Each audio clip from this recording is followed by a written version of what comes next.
Državni program Zora je organiziran presejalni program za odkrivanje predrakavih in zgodnjih rakavih sprememb materničnega vratu. V prvih 20 letih se ga je udeležilo 740.000 žensk, pri katerih smo odkrili in zdravili 31.000 predrakavih sprememb materničnega vratu. Odkrivanje in zdravljenje predrakavih sprememb prepreči raka materničnega vratu. Redno sem hodila na presejalne preglede k svoji osebni ginekologinji in dolga leta so bili izvidi v redu, zato sem se vračala vsaka 3 leta. Ste prišli na pregled? Kar izvolite naprej. V naši ambulanti vsako leto odvzamemo približno 1400 brisov materničnega vratu v okviru presejalnega programa Zora. Te brise potem pošljemo v citološki laboratorij in okrog 95% teh brisov je negativnih. Ženske potem obvestimo, da so ti brisi negativni in da imajo naslednji pregled v okviru presejalnega programa Zora čez 3 leta. V približno 5% pa so brisi patološki in takrat potem ukrepamo naprej v skladu s strokovnimi priporočili. Ženskam tudi razložimo, kakšne so spremembe v njihovih brisih in kakšni so nadaljnji postopki. Zdi se mi zelo pomembno, da svojemu ginekologu zaupaš, mu prisluhneš in da slediš vsem tem napotkom, ki ti jih ginekolog da. V Sloveniji v 9 citopatoloških laboratorijih presejalci in citopatologi pregledamo okoli 155.000 brisov in to zdravih žensk. Namen presejanja je, da iz zdrave populacije odkrijemo tiste, ki imajo predrakave spremembe in jih nato zdravimo. Trudimo se pravilno prepoznati tako zdrave kot tudi bolne ženske. Pred uvedbo programa Zora se je v priložnostnem presejanju dodatno obravnavo morala vrniti vsaka 3. ženska. Predvsem zaradi slabe kakovosti brisa in citologije, vendar se tega takrat ni vedelo, ker ni bilo podatkov. Podatki registra Zora pa danes kažejo, da se na dodatno obravnavo po presejanju vrne zgolj vsaka 20. ženska zaradi boljše kakovosti. Pa vendar danes odkrijemo pomembno več predrakavih sprememb in preprečimo veliko več raka. Kakovost brisov in citopatološke diagnostike je v času, ko smo uvedli program Zora, izredno napredovala. Zelo smo ponosni na naše presejalce, ki so uspešno in z odliko opravili test QUAIT pri Evropski federaciji za citopatologijo.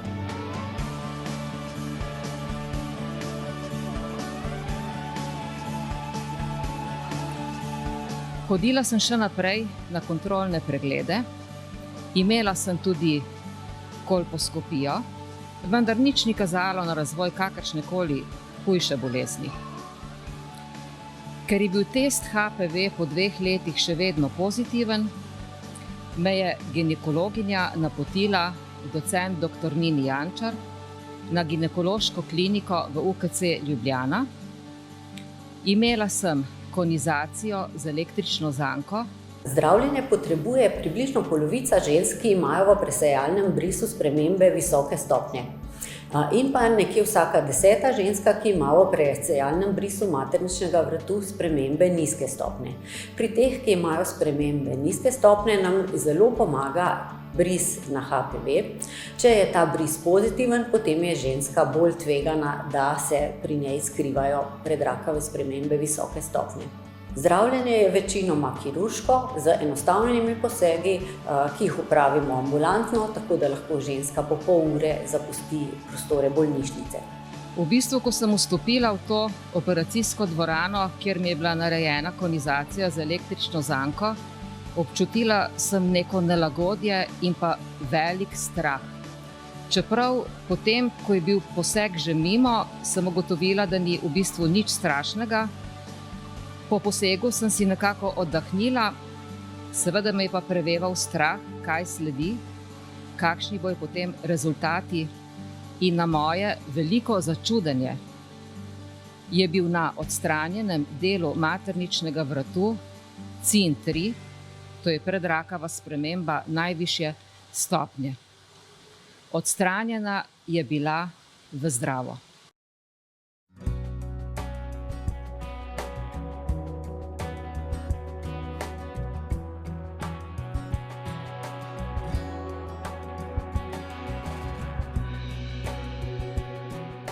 Izjemno smo veseli, da večino žensk, ki imajo predrakave spremembe in pa raka materničnega vratu s pomočjo presejalnega programa Zora, odkrijemo tako zgodaj, da jih lahko enostavno in uspešno zdravimo.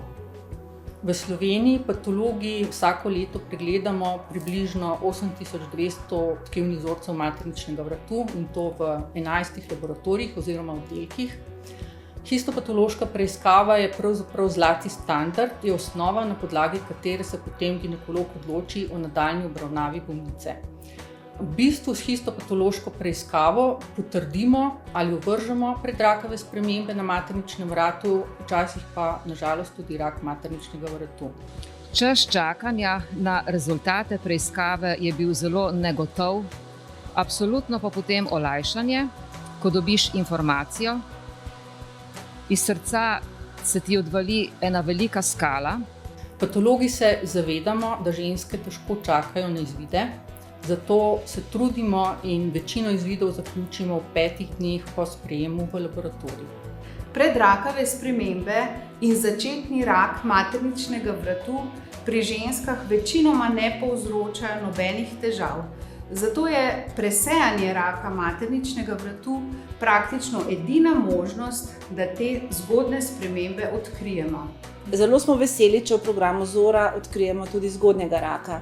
Namreč raki, odkriti v programu Zora, so kar v 80% odkriti v omejenem stadiju, kjer je preživetje odlično, kar 95%.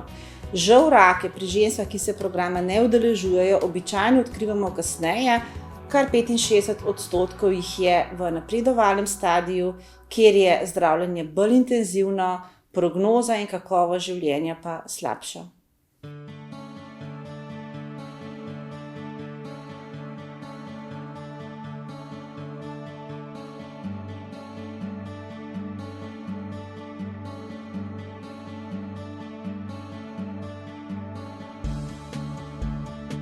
Čeprav me je to šokiralo, na nek način prestrašilo, sem si tudi oddahnila, kajti ta sprememba bi sigurno napredovala v razvoj raka, če ne bi bila pravočasno ugotovljena oziroma odstranjena. Ženskam so tudi v Sloveniji na voljo vsi najnovejši pristopi pri odkrivanju in zdravljenju predrakavih sprememb in raka materničnega vratu. V ta namen smo v državnem programu Zora za naše bolnice pripravili vrsto zloženk, ki opisujejo vse te postopke. Rak materničnega vratu je bil po podatkih registra raka v začetku 60 let prejšnjega stoletja drugi najpogostejši rak pri ženskah. Danes ta rak v Sloveniji ni več pogost.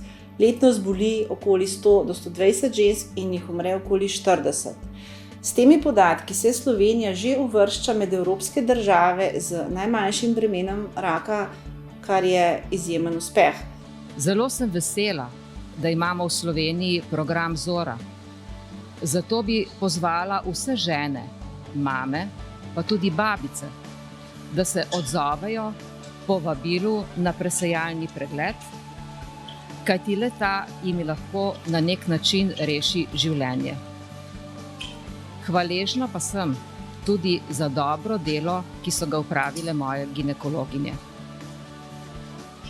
Ko mi je dr. Jančarjeva omenila, da je doktorirala s področja HPV in da zelo priporoča cepljenje, sem to povedala svoji hčerki, kajti moja vnukinja je takrat obiskovala 7. razred in doma so se odločali glede cepljenja.